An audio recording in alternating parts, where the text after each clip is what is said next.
Let's pick up where we left off from our last class where we were looking at an investment problem. And the big question at the end was, could we compound so often that we got the value of the investment to exceed $10,000?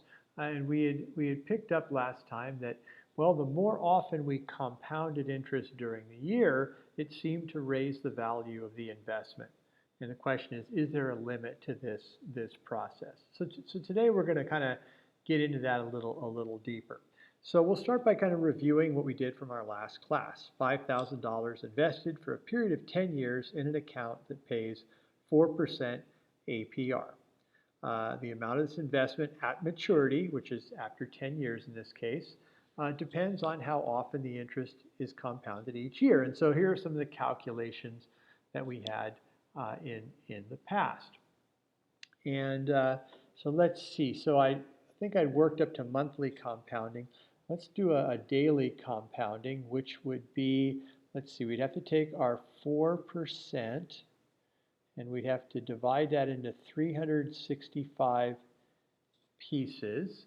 And then we would have 365 applications times 10 years. We'd have 3,650 applications of that growth factor. So let's see what that yields. So let's see, 5,000 times 1, so 0.04, 365, 3650, 7458.96, 7458.96. So we see that things are continuing to grow. And so the more often we compound, the bigger things are getting. However, notice that it seems like the jump, like here we jumped about, $28. Here we gained, around $15. Here we gained about $10. And here we're only gaining about $4.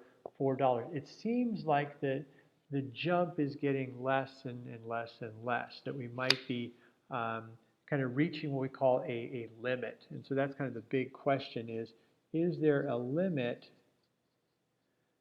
to this process? In other words, regardless of how often we compound, we kind of plateau or hit a limit. So it says, it appears that the more one compounds, the greater the value of the investment at maturity. Does this mean with enough compounding, the value of the investment could double, say, $10,000? Could we maybe even get it over $1 million? Well, let's press on. We've examined this problem from a contextual, I gave you kind of a story, and a numerical. We kind of went through and worked out various scenarios. Now let's examine it from an algebraic and a graphic perspective. The value at maturity seems to be a function of the frequency of compounding. So let's see if we could actually construct the function. So let x be how often you compound during the year.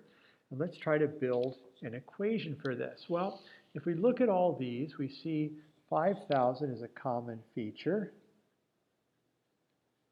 So I'll put 5,000 in my equation. And then it's a growth factor, which always seems to be 1 plus. And then I guess I can kind of borrow from this right here, 0.04. But x is the number of times we're going to compound in a year. And then we have to think about, well, how many times are we going to apply it? Well, in each case, it was the number of compoundings times 10. So we're going to call this 10x. Or if you want to say x times 10, that would be fine. So that would be the function, the formula that we're using. So that's the equation. Now, I don't know if that really tells us too much. So let's do the next step, which is, okay, let's graph this function on Desmos and see what we notice. So I've taken the liberty to graph this equation on Desmos, and you get this interesting looking shape. It starts off at, let's see, well, 0, which is undefined. That kind of makes sense because compounding 0 times wouldn't really change anything, and so we'd be at $5,000. So now as we increase let's see if we can kind of get this up to 1. And so, okay, so if we compound once a year, let's see if we get to 1. Nope, I can't. Okay, we're at $7,401.22, which is, if you check your work from last time, that's exactly what we had. If we compound twice a year, we're at $7,429 and about 74 cents. We got something a little different, probably due to a little bit of rounding off in our calculation. And if you keep going on with more and more compoundings, you'll notice that it doesn't really seem to matter. It seems we're kind of plateauing, okay, somewhere in the $7,400, $7,500 neighborhood. And you can just kind of keep dragging along, and you just kind of say, yeah, we're kind of plateauing, we're leveling off, we're approaching an asymptote. The question is, where is that asymptote?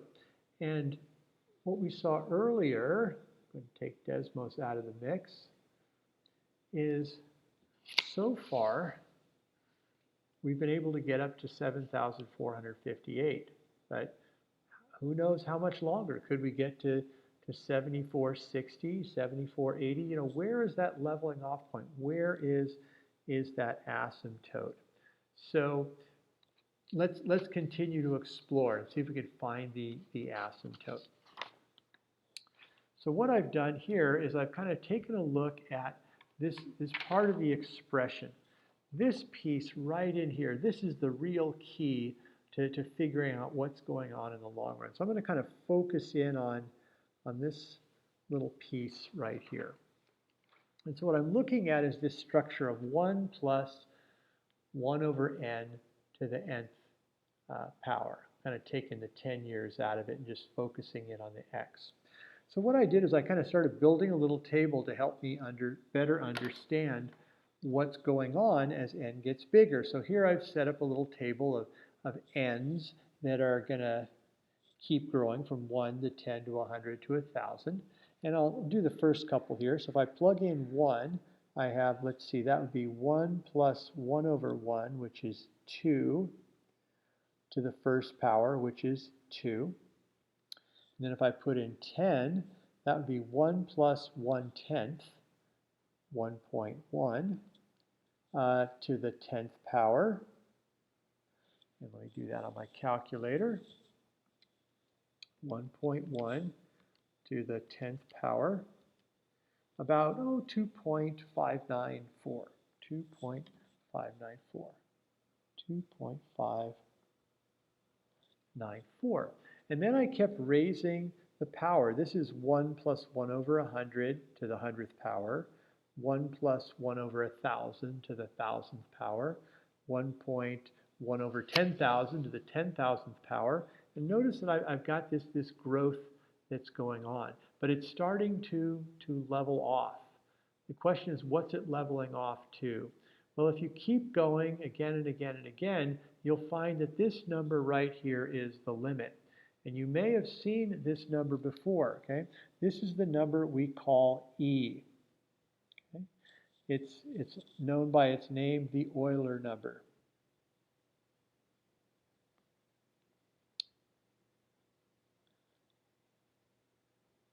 And again, the symbol is E. Okay?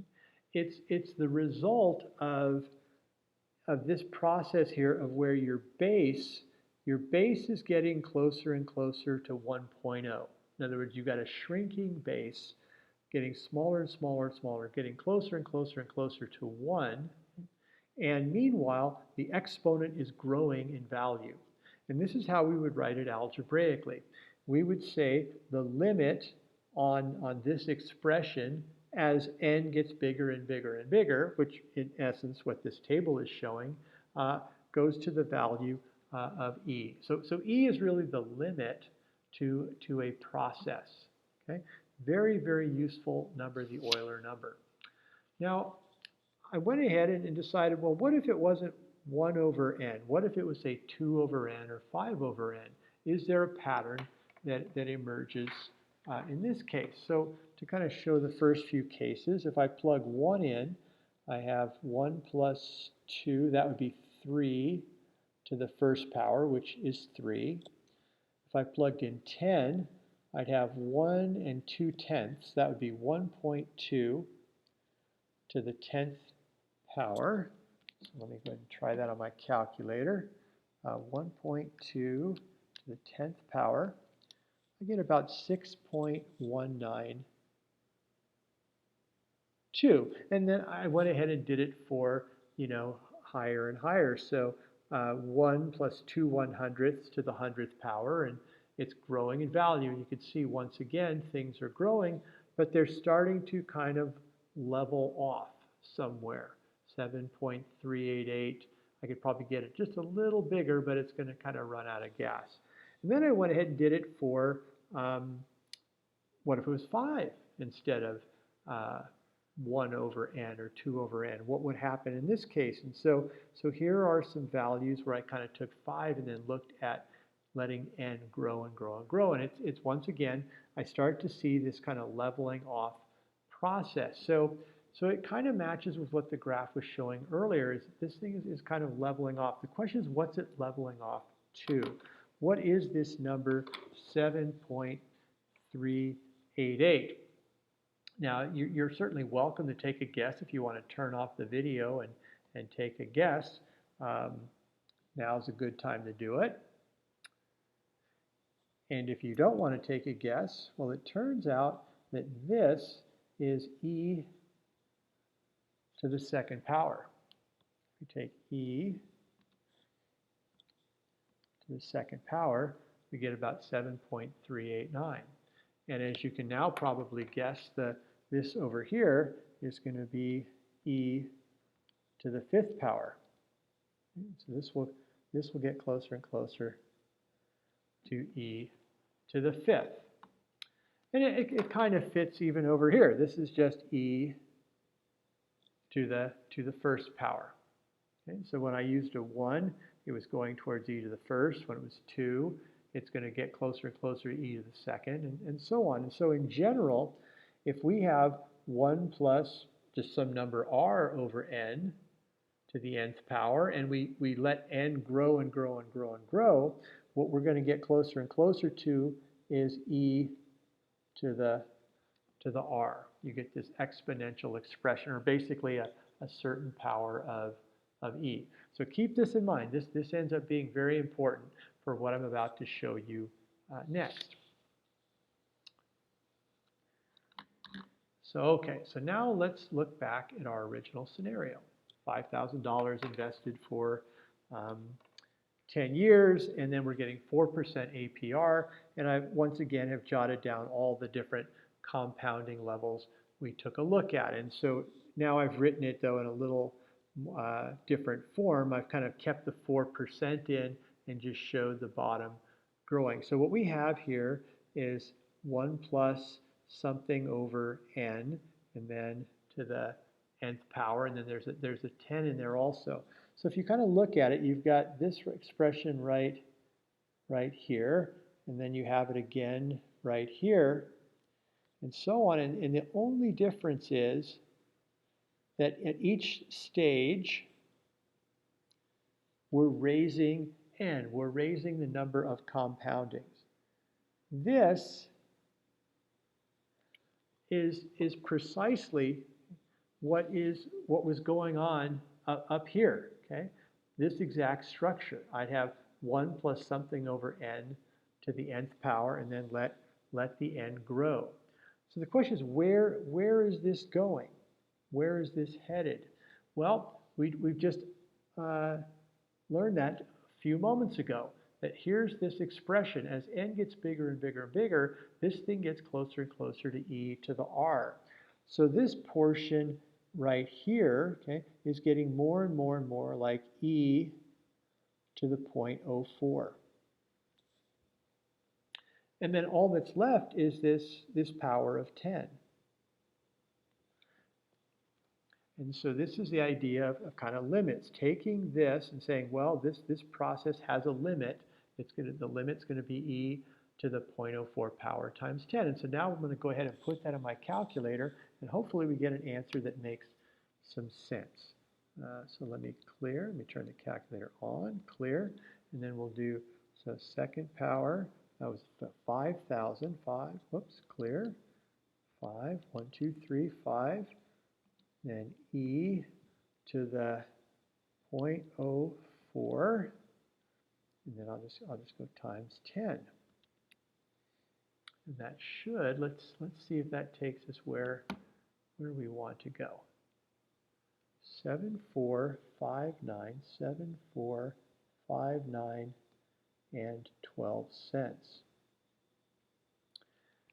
That's going to be the limit on this problem. We can do no better than this. Okay, the highest we could possibly make is under the continuous compounding scenario, where you're not only like every day, every hour, every minute, every second, every split second, it's continuous. You're continually changing. And what you end up getting from this is sort of a general formula, which again you may have learned before. It's called the PERT formula, where you take the principal or the original investment, okay? You then take E times the interest rate, okay? And then times the amount of time, okay, that you want the loan or whatever it is to go on. And that's called the PERT formula. It's used a lot in finance. Now, where you really use the Euler number, where there's always continuous change taking place, is in science and in the natural world. Okay? And so sometimes in science they use a slightly different formula called the Neckett formula. Okay? Same exact structure, where n is the initial amount that you started with. Of course, E is the Euler number. K is what's called the growth rate, or the growth constant. Okay? And then T, of course, is time. So the exact same structure, and you'll find that continuous growth and continuous decay problems always follow this particular pattern. So it is a type of exponential function because the unknown, okay, is often up there in the power position, but it's very, very special exponential. It's with a base of e. So again, continuous compounding, you'll always use one of these structures. Thanks for watching.